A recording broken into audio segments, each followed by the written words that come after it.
Hello, welcome to the latest episode of the Brass Junkies. My name is Andrew Hitz, and I am joined by a former Pedal Note Media intern who has made it all the way up to, we wanted to make him get his doctorate before he was able to co-host.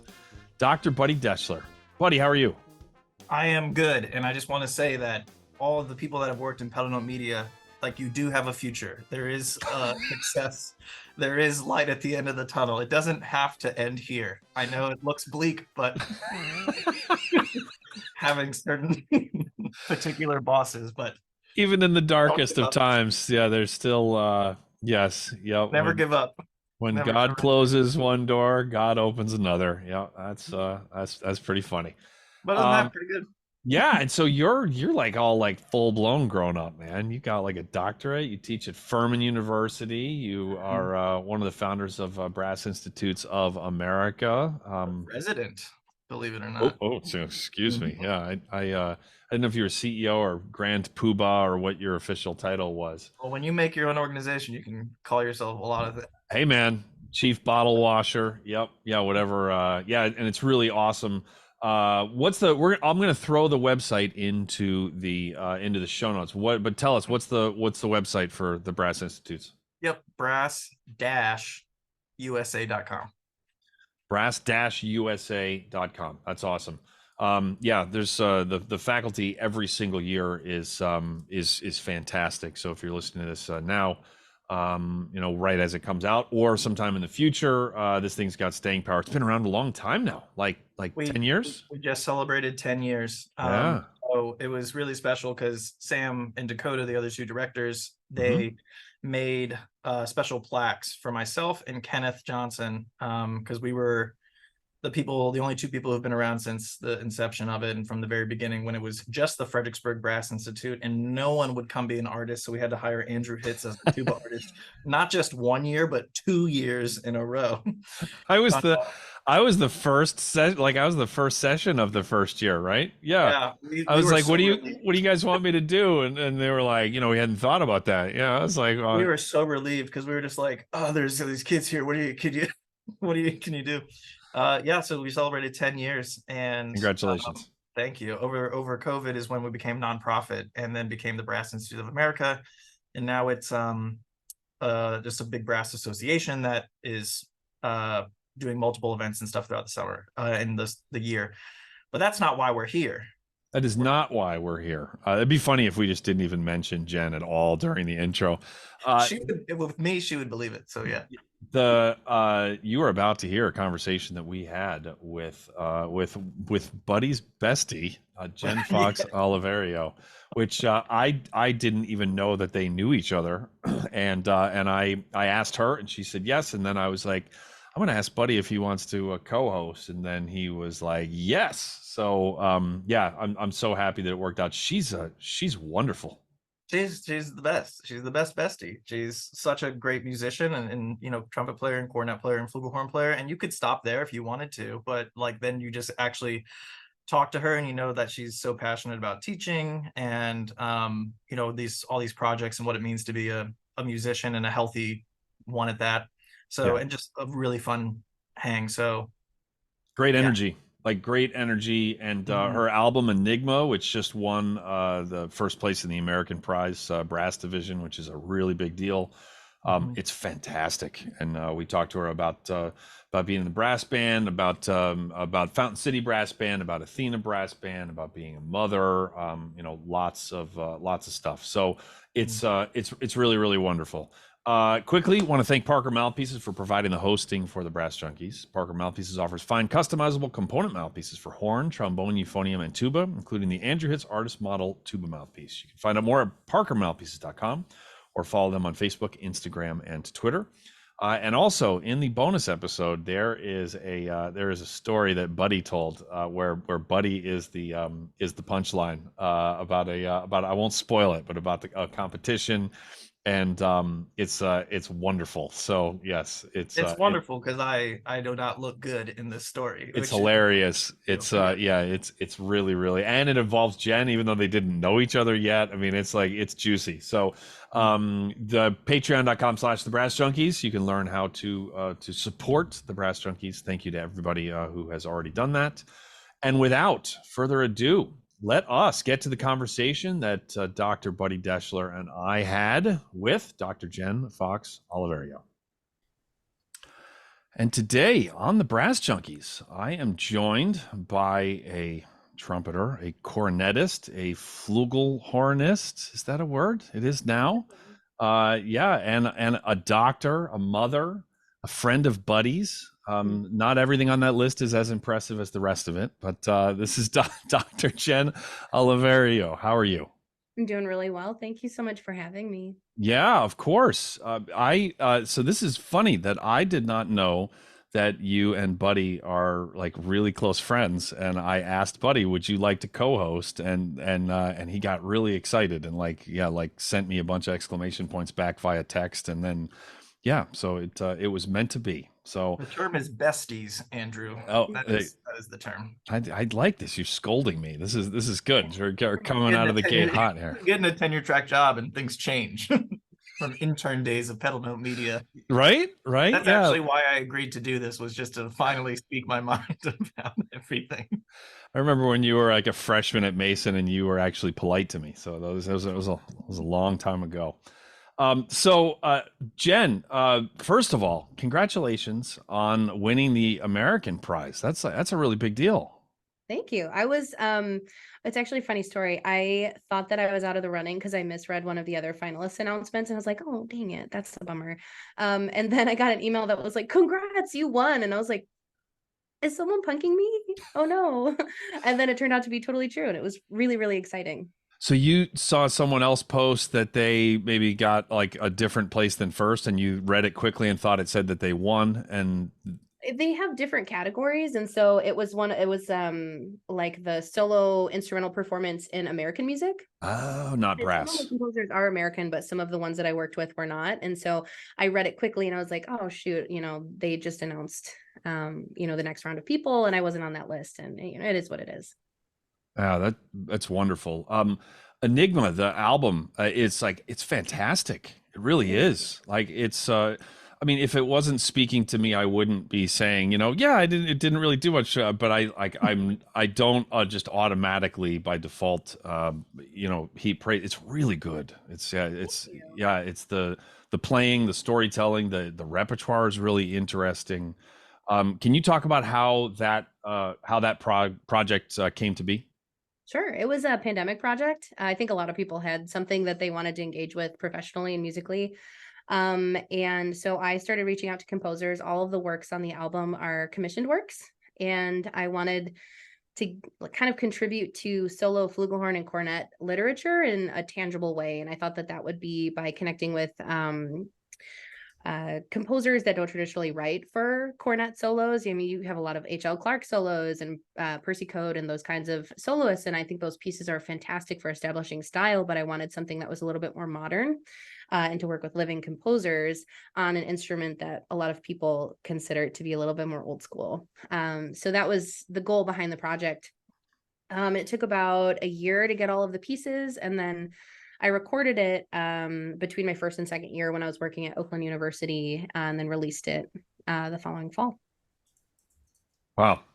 And so I think a lot of us had pandemic projects that were kind of smaller in scale, and you seem to have a lot of follow through. So where does that come from? Have you always had that? I think I just felt particularly connected to this project, and I felt like there was a need for something to pour my energy into. I moved to start a new job during the pandemic. I had recently become a mom, and so I had a 1-year-old when I moved, and I wanted something that I felt like I could really connect to, that was my own thing, instead of just trying to maintain my playing if and when we came back from playing after the pandemic. Yeah, I think it's really amazing that any project I did during COVID, I did not get a single award for. So the fact, unless it's something that I awarded myself with, which is almost as good. But yeah, just the fact that like new music exists now, like it's recorded at such a high level, and a lot of people were figuring out how Zoom works, how to, you know, select the right microphone, teaching lessons online, and then you have not only added more repertoire to you know, to our idiom, but also like highlighted particular composers, and just your playing in general is so magnificent and wonderful. But also I love that now these are a bunch of solos that, you know, we can start learning now, because I think a lot of people don't play cornet necessarily because it's like, what is this? I've never played it before. What's a solo that's for it? Bride of the Waves. Oh, okay. Well, that's a lot. That's too much. I can't triple tongue yet and stuff like that. So like actually getting to play lyrically, beautifully, maybe in less technical demand, and you don't have to be a pro, but you also get to do the things that work on the sound versus like, I would just be happy if I got all of these notes and if I can do my TTK articulation well. Absolutely. That was one of the major considerations for that for me, is that, you know, I focus so much of my energy in playing in brass bands and talking about stylistically appropriate performance practice and stuff like that. And not everyone has access to a brass band. And especially during the pandemic, most people didn't have access to a brass band. So performing and commissioning works that had that style of playing in mind, so people can practice it on their own. They can listen to recordings where I'm really trying to emulate that style. I was also really lucky that my husband happens to record professionally. And so from that perspective, he did all of the audio recording, mixing, and mastering work. And so that was a huge bonus for me. So you're talking about the cornet style and like the brass band style. Not don't want to ask you about the difference between a trumpet and a cornet. I mean, we could go there, I have a whole but presentation about it. So you what now? I have a whole presentation about it. No, I'm sure you do. I should say I'm not surprised that you do, because it's obvious that it's, you know, that it's a passion. That came out. Yeah, I'm sure you do. Yeah, I don't care. No, Okay. no. I'm I free talk for an interview. I'm sure you are. I just I yeah, I've heard the Brass Junkies before. I'm not surprised. No, none of the above. No, but what I was going to say was, you were talking about you know, about like the cornet style. Could you maybe talk about the difference in styles between the repertoire that has existed up until this time between like trumpet solos and cornet solos? And it sounds like you're trying to make the latter there, which is certainly less prolific, more accessible. But what's the difference? So I think a lot of people immediately associate like Arban solos and like theme and variations type solos, or transcriptions of operatic arias that have some sort of theme and variations element to them.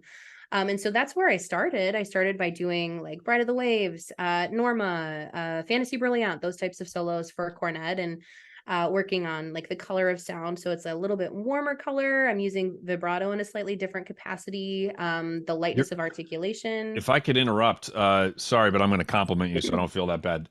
Your use of vibrato on that album is like, it's excellent. Yeah, it's really, vibrato has to be really bad for me to notice, or it has to be really good for me to notice, and it's like, it's excellent. So sorry. It's a very intentional thing. I could tell. When I focused specifically on trumpet prior to playing cornet or flugelhorn in a brass band, I was just like, no, the vibrato's there, you know, it's somewhere.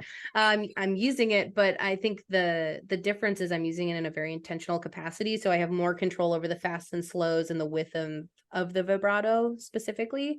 And yeah, being able to connect with that just kind of opens doors for expression. I want to talk a little bit more about vibrato, actually, about how you arrived at that. Like, where would you tell someone to start who just plays with vibrato and it's binary? They either play with vibrato or don't play with vibrato, but haven't done the exploration that you're talking about in terms of speed, width, when to use it, when not to use it, etc. Just recap our first lesson, Jen. Okay. So I think the first step is viewing vibrato not as an on-off switch, but as a dial, so you can turn up and down the intensity of vibrato. So you think about the width of vibrato, how wide is it between the top and bottom peaks? I have my students think about it like a sine curve. So you think about like in tune, and then making sure that you're supporting an in-tune sound with even oscillations on your vibrato. And then I think about the frequency. How often am I using that vibrato? Like, how fast is it when I'm playing? So I have the ability to play a really slow and wide vibrato. I can play a really fast and shimmery slim vibrato. I have access to all of those different facets of that expressive tool. Wow. Fast and shimmery was what we used to call Buddy, actually, when he was at Mason. That was his nickname. That was the nice things they said about me. There's a couple other adjectives. I left those out. Jen's heard of them. That's really fascinating, talking about the sine wave and then also at the frequency. And so how long from I don't want to frame this as if it's like that the exploration is done, because I bet it's not, but how long did it take from when you first started to think really intentionally about this until you kind of found your voice, if you will, with vibrato? I think it's taken, I started playing in a brass band about a decade ago. And I would say about, I don't know, 5 or 6 years ago, I was like, oh, I should probably figure out exactly like when, how, and why I'm using those tools, so that I have more autonomy over the musical decisions I'm making. So yeah, I would say about 5 or 6 years ago, and then doing more intentional work differentiating style. Like if I sub in an orchestra, no one wants to hear my brass band vibrato. They're gonna be like, that is really neat. Why are you doing that? They might enjoy hearing it once. Yeah, that's so cute. See you later. Last time you're ever playing with the Kansas City Symphony. Well, right, exactly. So being able to kind of pick and choose. I talk about it like your dashboard on your car, where you turn up and turn down different aspects of your playing in order to kind of musically justify the style that you're in. Wow, that's really cool. And did you record yourself a lot while you were dialing this in? And if so, like, what did that process look like? Oh yeah, I think a lot of trumpet players, said with love and respect, immediately go to equipment. So they're like, what mouthpiece can I use, or what cornet can I use? And do those help? Absolutely. Like having a V-cup mouthpiece really helps make sure that the color of your sound is really warm, and there's some space between the brightness of your trumpet sound and the warmth of your cornet sound. Oh no, brain. As the brain is working, I think it's hilarious because one of the first conversations I had with Jen was I wanted to pick her brain about mouthpieces to play on cornet and flugelhorn, and I was like it was at an ITG, and I was just like, it's like, would you mind like we could just like meet, because I just want to know more about what equipment I should be playing. Did she say bless your heart? Please tell me she said bless your heart. I'm from the Northeast, so I didn't say that. There you Jen taught me a new phrase that's similar, but it's like, I love that for you. Yes. Yeah. What are you playing right now? I love that for you. I really like what you tried to do there. Yeah, that's another I've never heard it like that. Yeah. No, I think the best tool that you can use is listening to people that you want to sound like, and wanting to sound like a cornet player. I think a lot of people pick up a cornet and they want to sound like they do on the trumpet, and so they play it like they want to sound like a trumpet player, and that's never going to yield the results. You're just going to sound like a lesson tuned kind of crappy trumpet player, so changing your approach so that it honors the sound of the flugelhorn or the cornet is one of the best things that you can do. Listening to really great performers, especially UK based principal cornet players. There's some fantastic people over there to listen to as like your primary references. Who comes to mind? Like, I'm not asking you for your like top 3 because I'm putting you on the spot, but just who pops into your head as an example? Yeah, I like to listen to Tom Hutchinson. I studied with David King for a while, and his sound is really beautiful. I like to listen to Helen Williams on the flugelhorn. Kirsty Abbott's is a really great cornet player. Roger Webster. There's some really fantastic people over there that you can connect with. Very cool. Where did your journey towards all of this? How did it start? Like, why are you not just a trumpet player? Because a lot of people are, right? So but there was a spark there, and then you've kind of taken the ball and run with it. So what was Buddy your spark? Buddy's always my spark. No, I moved to Kansas City to start my doctorate, and my husband joined the band first, and so I was originally just Patrick's wife. I didn't play in the first concert that he played in. And they needed a bottom third cornet player on the US Open Brass Band Championships. And I was like, Patrick already bought a room, so I'm happy to just like go and play for the competition. And it was funny because I was like, I need an instrument. I don't own one yet. And so they let me use an instrument. And one of the youth band kids had put an E-flat soprano mouthpiece in a Besson Prestige case. And so I used that on bottom solo cornet, which is not ideal. It's That's a bad. very small mouthpiece on the lowest possible notes that you can play for the cornet. Even I know that's bad. Yeah, not good. 0 out of 10 if I had to Yelp review it. But apparently it was fine enough to keep me in the band. And so I ended up staying in the band the entire time that I was doing my doctorate and living in Kansas City. And at a certain point, I realized that like the color of sound that appeals to me most is when I'm playing. I like my sound the best when I'm playing cornet and flugelhorn. What a story. So your husband was in the band, like they need like one more chair. It's like, I need equipment, and you're using the wrong equipment. It's like a kid who doesn't have sneakers, and you're like, like, we need a fifth kid for the basketball team. And then, she puts on the shoes that don't quite fit. And then like, you're like, I'm going to be captain someday. Yeah. Kinda though. Yeah, I know. Most of the seats in the band, well, not in the band entirely, but like the cornet section and flugelhorn section, I played, except for rep and soprano, I think I've played all of the chairs. Wow. And what is the role of a principal cornet? Like, maybe beyond the obvious. Like, what do you establish? Yeah, it's definitely a leadership role for sure. I think you're establishing the color of the cornet sound. So ideally, everyone is listening up to you and trying to blend and reflect the sound that you're aiming for. I also will delegate on parts and stuff like that. It's very densely written sometimes in brass band literature. So figuring out what the best allocation of our resources in the section is comes from the principal cornet chair. Do you ever delegate a task to Buddy? I could delegate many tasks to Buddy. I feel like when Jen delegates tasks, it's like when you give a child an empty bowl, like you stir this, and like that's like how like you can help. So that's how my son and I baked a cake the other day, and it was pure chaos. He actually did it. I had to pick the eggshells out of the cake, but it was great. Did you pick them out like before you baked the cake, or was this like afterwards? Yeah. Yeah, he was so proud though. And then like he's trying to put it in the oven and almost spilling it in the oven. So there's a little bit of trust there, Buddy. Thank you. Your friendship with Buddy prepared you for motherhood. Is that what I'm hearing? I'm not saying that.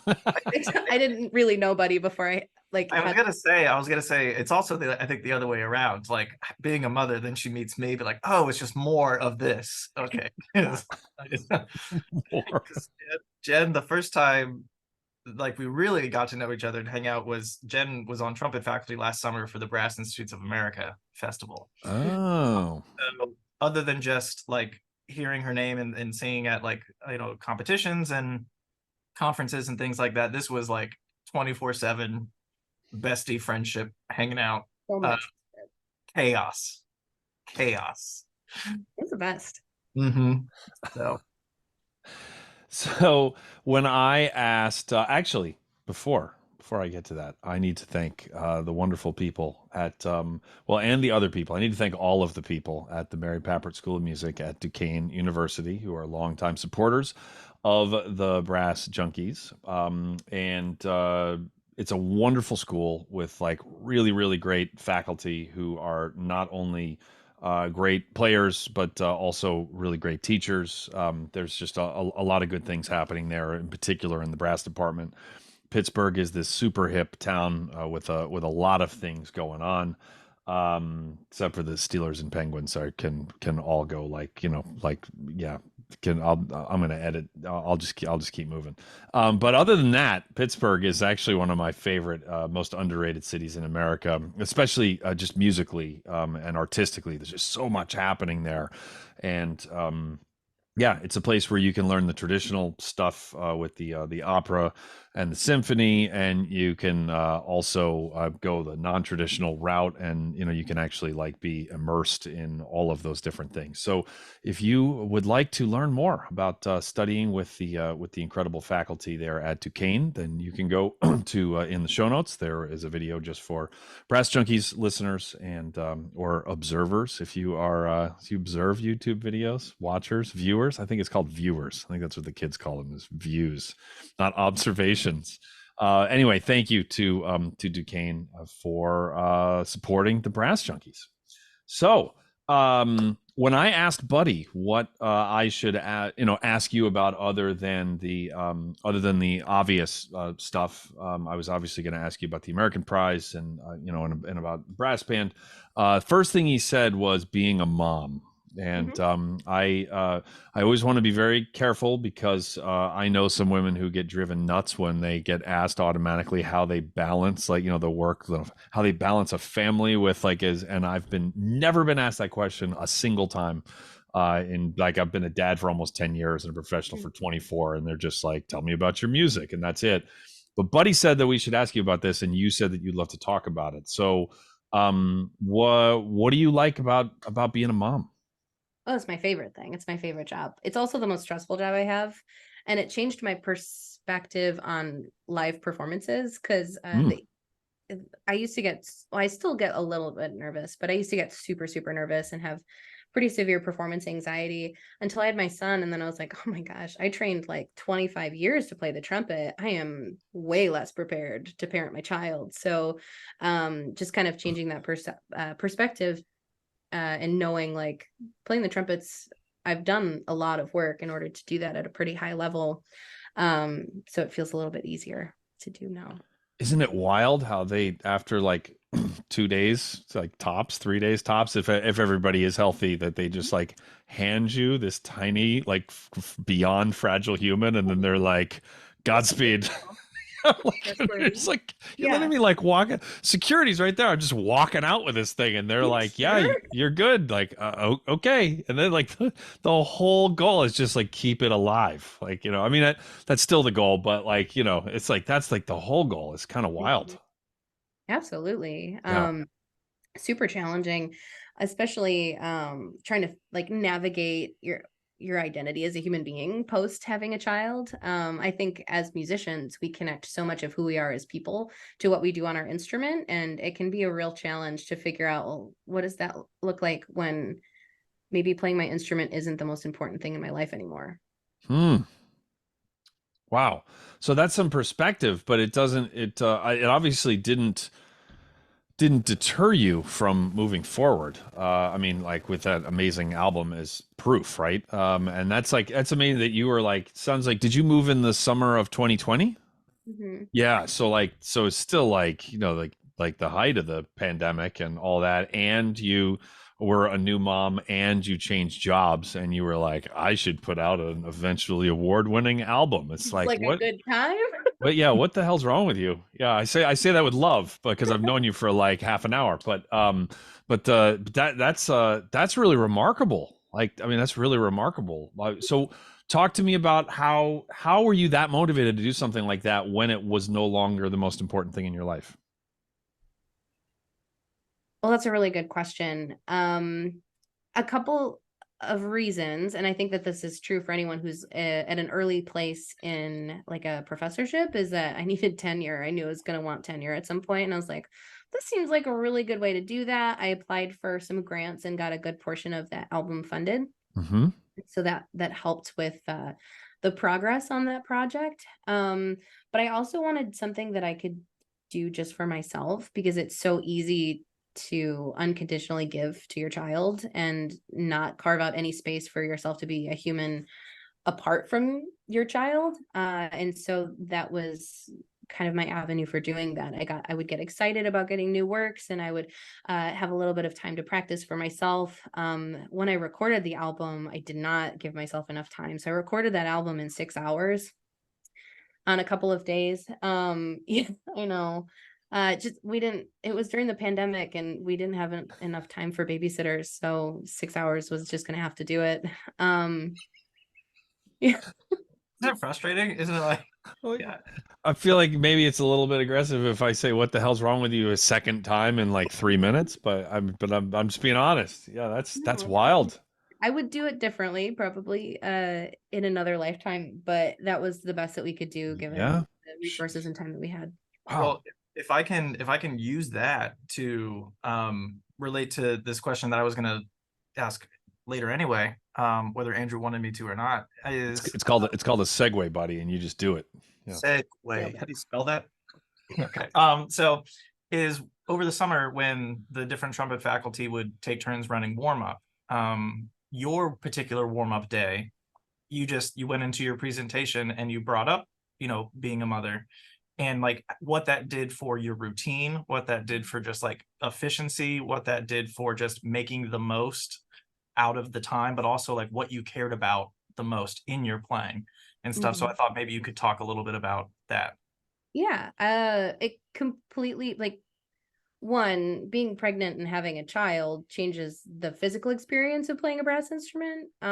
So I noticed like specifically the last month, I had a lot of trouble like making phrases and breathing and, doing the things that you would expect when you have an 8-pound child in your stomach.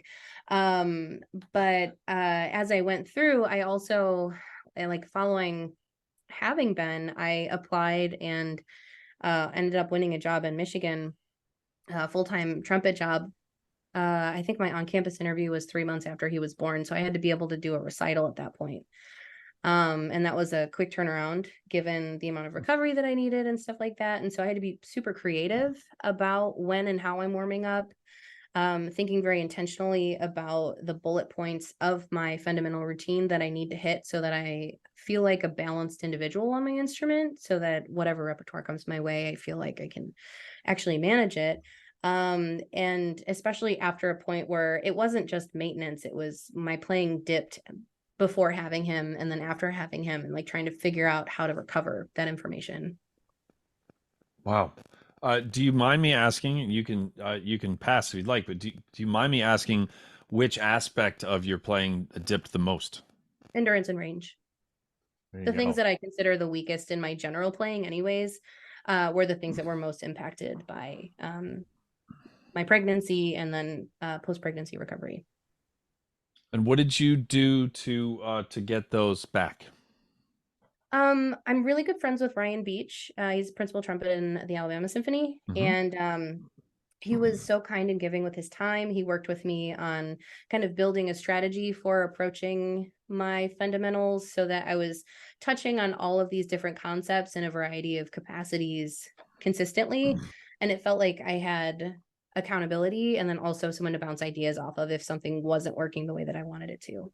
So I had some good friends and good support systems that were in place. Wow. Yeah, that's really interesting. That and also, I mean, that was so. When was this? When was your son born? August of 2019. Okay, boy, talk about like upheaval. So like you became so like July was like the ninth month with the 8-pound baby in your stomach, as you said, and then and then you become a new mother, and then like probably just as you're getting your sea legs under you, then like the world shuts down, and then you apply and get a new job, and then you move. I It's like, got the job and accepted it before the pandemic hit. And so I was okay, like, oh, this is going to look different than I thought it was going to when I accepted the position. But yeah, we moved from Kansas City to Michigan over the summer of 2020. And then I worked up there for a couple of years and then moved back down to Kansas City. We have really strong support systems and friendships and stuff like that down here. And so I knew I wanted to end up closer to here. there you go. And you said that you're from the Northeast. Where are you from originally? I grew up outside of Rochester, New York. Okay. And then where did you go to school?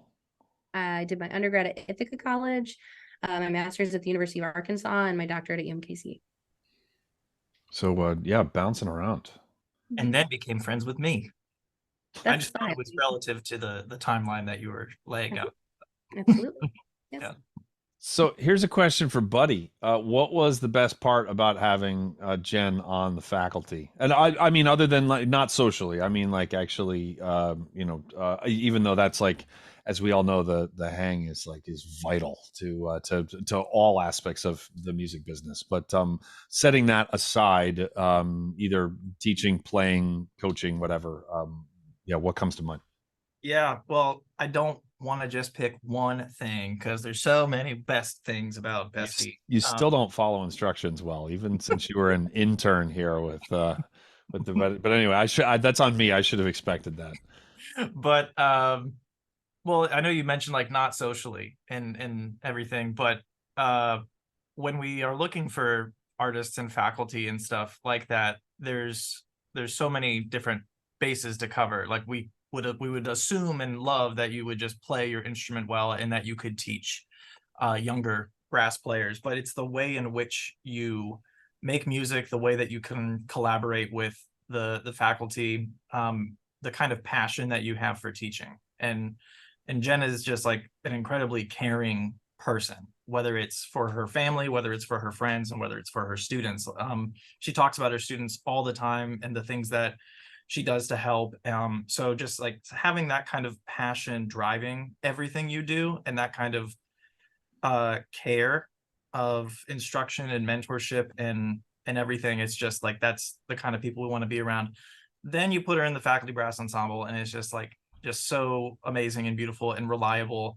And then you hang out, and it's just like game over. Too much fun. Too many good things going on. Thank you, Bestie. Wow. Do you want me to re-record it with just one answer, like the instructor? I was like, that just turned into like a miniature "This Is Your Life" episode, but that's okay. No, that was boy, yeah. What you just covered some real important stuff, like passion driving everything that she does. Like reliability musically. That's that's great. That's great. Plays in tune. That's my first one. Let me redo it. Just plays in tune. That's the one thing. What an honor, Bestie. Thank you. I can hang up if you all just want to We'll call later. It's fine. I'll FaceTime him. And by the way, the playing in tune part, that's why everyone needs to be nice to tuba players, because if we start playing out of tune, then all of your faces hurt and you don't sound as good as you normally do. So yeah, be nice, or I'm going to start playing sharp or flat, or it depends. Yeah, it's like a box of chocolates. We kind of moved on from the brass band thing before we got to Athena brass band. I wanted to give you an opportunity to talk about that. So you play principal cornet with Fountain City, and you play flugelhorn with Athena, right? Yes. Actually, this year I'm switching those roles. So I'm on a flugelhorn vacation in Fountain City, and I'm playing principal cornet at the Ohio Music Educators Association conference with Athena. And I serve on the board of directors with both organizations. So I'm trying to give a service aspect to both of them. The Athena Brass Band is an all-women ensemble, and it was founded by Laura Leinberger a number of years ago as like the brass band arm for the International Women's Brass Conferences. So they perform as like a featured ensemble every conference. And so the last one was in Tempe, is that right? The last conference was in Arizona? At UNT. Oh, yeah. The one before that was in Arizona. See, yeah. Now I remember. Yes, Natalie was one of the hosts. Yeah, it's now coming back to me. I swear that Tempe one was like last year, but it was like 3 years ago, wasn't it? So, or 4 years ago. Yeah. There you go. See, don't get old. Yeah, everything is a blur. So what is it like getting to play at the anytime I hear anyone talking? I've sadly never attended one of the International Women's Brass Conferences. I'm going to one of these days. It's not intentional. It just hasn't worked out with my schedule. Anytime I hear anybody talk about being involved with that, in particular getting to play at it, people just tend to glow about it. And so what was your experience with it? I think it's a very warm conference. I think that it's very inviting. I love the accessibility of it. So the fact that there's avenues for my students to perform, my students to possibly present. They do a series of like micro presentations. So it's like 20 to 25 minute recitals and presentations and stuff like that. And so a lot of people can perform at IWBC on a variety of topics. And so it feels like a buffet where you can kind of pick and choose all of the different things that you would want to engage with. And yeah, it's a lot of fun. I feel like the community and connection that's at that conference is really wonderful. That conference, and that was the first time I heard you play live. I had COVID when that happened. I didn't know it, but yeah, I ended up picking it up at IWBC and then quarantined for the entire ITG the next week in my hotel room. Oof. Yeah, it was a really expensive hotel visit. Oh, that's well, that's suboptimal. Indeed. Yeah, my son was with me, so I quarantined with a 3-year-old. So when we went out to McDonald's to talk about flugelhorn and cornet mouthpieces, that was also your first day of freedom, I think. Yeah, I'd finally tested negative, and I was like, I can go out into the universe. I could breathe fresh air.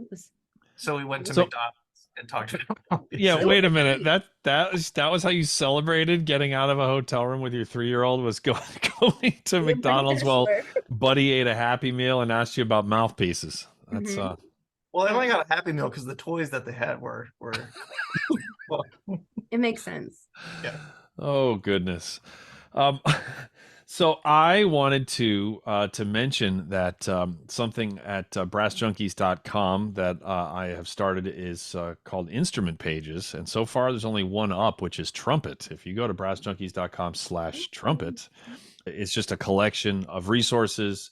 There is a YouTube playlist of 50 trumpet performances and counting, featuring Allison Balsam, Maurice Andre, Jen and Buddy are also on that on that playlist. There's another playlist of like 10 trumpet masterclasses featuring Ashley Hall, Rich Kelly, Sean Jones, and a bunch of other people. There's links to Inside the Practice Rooms from Hitz Academy with Rex Richardson and Michael Sachs. There's a couple of Winning the Auditions with Chris Martin and Tom Hooten. And there's also links to over a dozen different trumpet resources around the web. So you can go to BrassJunkies.com/trumpet, and the other instruments are on their way. But I thought I would start with the trumpet. I'm not sure why. It's like, yeah, it's kind of because I've made fun of trumpet players into microphones on 4 different continents, and every single culture I've done that to, they all laugh immediately. It's like this universal. It's funny in Canada. It's funny in Kuala Lumpur. It's funny in Brazil. It's funny everywhere. So it's amazing. It's amazing what you can do for money now. Like literally, this is what you get to do. Dreams do come true. They do. Yes, there is a little bit of truth to that. Yeah, I was like, when I was growing up, I was a wise ass for no compensation, and now it was for experience and exposure mostly. But now that you've paid your dues, yeah. So yeah, I mean, find something you're passionate about and get to make that your job, then you never have to work a day in your life. So congratulations, Andrew. I think I could have answered Jen's question for her when I asked her about it, like no longer being the most important thing, because my son is my most important thing in my life, but being a wise ass is number 2, and I still take that just as seriously as Jen takes her playing. So yeah, so it's it makes sense now. I see the answer a little bit more clearly. All right, let's see here. We are I know the last big thing that I wanted to make sure that I asked you about was you referenced this before, but you commission a lot of works. First of all, I just wanted to give you an opportunity to tell us why because it's a lot more work, if you hadn't noticed, to do that than it is to just play repertoire that already exists. And I'm really glad that people like you do all this work, but why do you do it? I had too much money and I didn't know. I'm just kidding. No, specifically for cornet and flugelhorn, I feel like when people commission new works for the trumpet, it is for the trumpet. And so we have a lot of growth in the area of trumpet and piano literature, solo trumpet literature, trumpet and electronics. But I didn't feel like a lot of people were going out of their way to commission for these specific instruments. And so that was something I was passionate about. As someone in the academy, I love filling out paperwork. So doing grant writing and stuff like that. I figured if I could write these grants and that money could be kind of directed towards composers for pieces, that's a pretty good use of my time. So, and it's, I don't know, it feels like, you know, when you were a kid and you would like go downstairs on Christmas or whatever holiday you celebrate, and you're like, you can like little butterflies. That's how I feel opening the email with a new piece and the attachment. Listening to the PDF, I feel like it's a really exciting process. And the community and connection you get with living composers is something that I love. The Balm Concerto, that's a great piece, but I don't know Oscar personally, so you know. Do you need his phone number? You have bestie. Stop. I'll be honest, I'd be a little weirded out if you had told me that that you did know Oscar personally. There's going to be a short walk to something about like Venus's moons being in retrograde, and I was gonna go with it. Yeah, I was gonna go with it. But so how did you come up with this list of composers for this? There's some familiar names on here to me, and I'm sure that they're all familiar to a bunch of people, but the music is great. How did you come decide on this list? There were a couple of avenues that I looked at. People that were composing pieces that I was just like, that's a really cool piece. I wonder what they could write in the area of like solo trumpet-ish literature.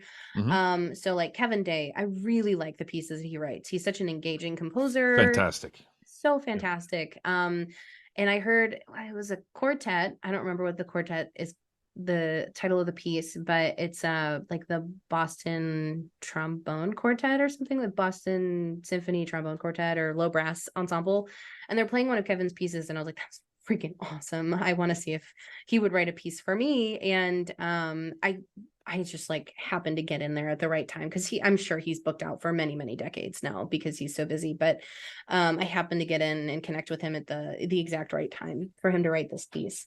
That's great. And then a lot of the other composers are connected to brass band, whether they're Lucy Pankhurst is a UK-based composer, and she did her PhD on scoring for brass band. So she's very connected to that idiom. She's a tenor horn player. Dorothy Gates was the composer for the Salvation Army. Joel Collier, also a composer and connected to the Salvation Army. Andrea Hobson is a South African composer. She works with brass bands in Germany, and Jen Mitchell is a trombonist with the Georgia Brass Band. And so everyone had some sort of connection to brass band, or they were writing pieces that I was just like, I really need to see what could happen if I connected them. Oh, that's great. I really enjoyed the Andrea Hobson, the silver-backed fox. That's so cute. Yeah. It's so different. Yeah. It was actually really hard to put together. The first time I played it, I was like, I am not cool enough to play these rhythms. Like, she is so much more hip than I am. We figured it out eventually, but I practiced with her MP3 so many times so that I could, lock it in. That's what you said about the jazz charts at BIA. I literally spent hours, Buddy, hours and hours trying to make myself not, trying not to embarrass myself in front of the ensemble. Mama, no. Yeah. Mama, no. My son came up to me. I was practicing pieces for the BIA recital, and he goes, "Ooh, Mama, no." It sounds like, Buddy, I get it. I also don't think I sound all that great, but Mama's got to practice. Everyone's a critic. That's ooh, Mama, no. That's yeah.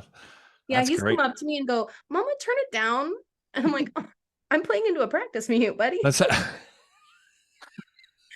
my father's high school band director was a retired guy from the John Philip Sousa band. So it was like a total badass, but old school, like road rat, who whose get off the road gig was to teach high school band. And when someone would be struggling with some sort of a high lick in the band, he would tell the kid to circle it, take it down an octave, and leave it out.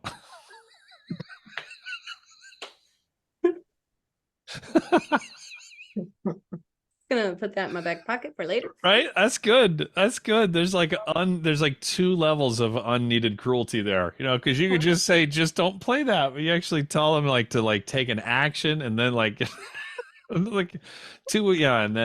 then don't play it. That's That's pretty mean. Anyway, yeah, that's old school teaching, which nowadays anyone who calls themselves old school is just a code for actually I'm kind of an ass. So, pretty much, yeah.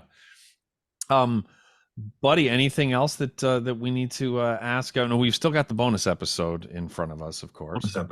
Well, if I may make a plug for the bonus episode, because this is for your Patreon people, It is, right? it is.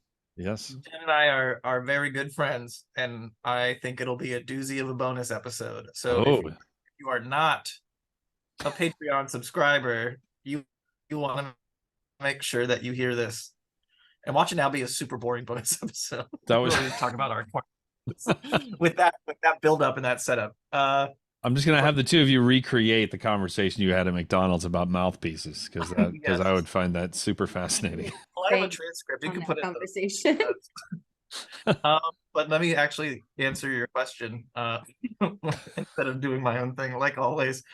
I don't think so, unless there's anything in particular that Jen is passionate about letting these listeners know. I don't think so, but I do think that there are a lot of people in under the brass umbrella that are probably unfamiliar with British brass banding, and as that's like my favorite, it's my whole personality, my favorite style of playing. I do encourage you to listen to some really great ensembles, the Foden's band, the Corey Brass Band, listening to any of the really big UK based brass bands as a way to just kind of branch out into a new territory. So new sounds, new colors, open up your sound world, if you will. So that would be my recommendation. It's pretty funny that you just said it's your entire personality. That's like, I like that. That's funny. And I will also give a plug. Of course, nothing should suffice for actually listening to the medium, but TBJ219 featured Jamie Lipton, John Caputo, and Betsy Jones, and they talked all things NABA. That was right after the NABA championships, and they talked about how they got involved with brass banding and like what the standard instrumentation of a British brass band, British style brass band is. They talked about the concept of building from the middle out, talked about the different sections or levels of the championships, how they're set up, how test pieces are chosen. It's like, it was really interesting because I'm an outsider looking into that world, and it was really interesting. So yeah, and all three of them are, they're fantastic musicians, but they're also hilarious. So it was. Yeah, I know a couple of them through Athena too. I've played with them in that group. Oh, there you go. Yeah. So, okay. Can I actually ask you, let's pretend that I gave you advance warning on this, that I'm not putting you on the spot. Can you share a practicing tip of absolutely any kind at all? It could be dealing with boredom. It could be dealing with frustration. It could be goal setting. It could be something real specific, minutia, trumpet related, not trumpet related. What do you got? Yeah. This is going to be a hot take. Awesome. So I do a lot of practicing with a practice mute with Netflix on. And I think just any practice for me is better than no practice at all. If it fits into my schedule. I'm very busy in the mornings and in the afternoons and evenings parenting my son. By the time he goes to bed, I cannot practice sans mute. So if I need to get a practice session in and I'm feeling particularly unmotivated, or I would rather do literally anything else, just getting a session in where I feel like I'm making, a little bit of progress forward, or at least getting the horn on my face. I unfortunately like watching reality TV because I feel like it's so simple to watch. I can like leave and come back and pretty much nothing's going to surprise me. So yeah, so a little bit of Netflix, a little bit of practice mute, that I would say helps my motivation for practicing.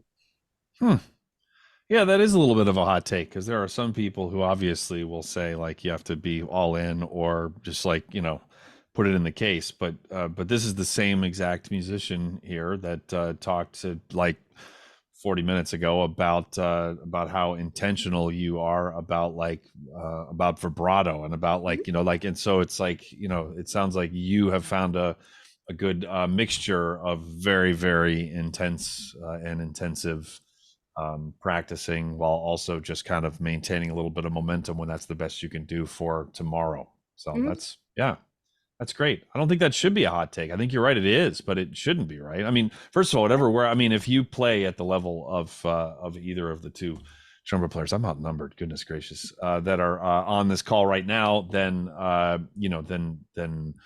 then they've obviously earned their opinions, because what they're doing is working. But yeah, like doing what works for you should not be a hot take.